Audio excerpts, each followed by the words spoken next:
Hello guys, welcome back to a new video.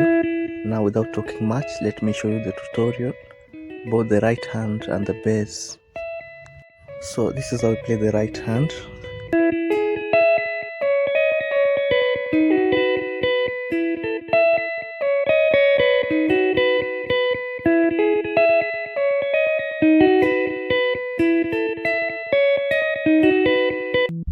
Okay, I'm now going to move to the bass. I'll play it slowly so that you can understand.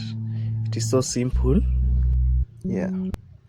1 1 5 2 2 5 1 4 5 2 2 5 back to 1